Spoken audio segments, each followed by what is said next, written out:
S. Manivannan, a pilot with Singapore Airlines, lashed out at Health Director General Dr. Noor Hisham after his appeal to be home quarantined so he could care for his cancer-stricken mother was rejected.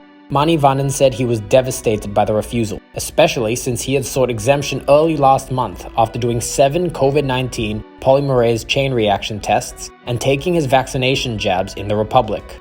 He said his mother, who was diagnosed with breast cancer, required full-time care as she had to undergo daily chemotherapy and radiation therapy for 3 weeks. He told FMT he was highlighting his experience with the hope that the government would show more sympathy for Malaysians in similar situations. He said he did not dispute that the law required every person returning from abroad to undergo quarantine at hotels or isolation centers approved by the ministry.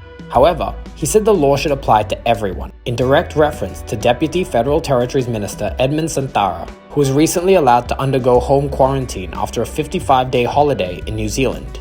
A clearly upset Manivannan, in an email to Noor Hisham, asked, "How can we trust you when you risk citizens' lives by allowing Santara to do house quarantine? Is he above the law?"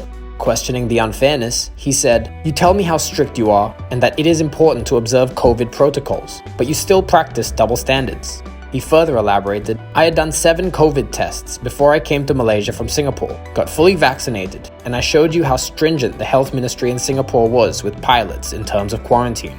Further, there were no cases of COVID-19 in Singapore when I applied for the exemption for which I produced my test results."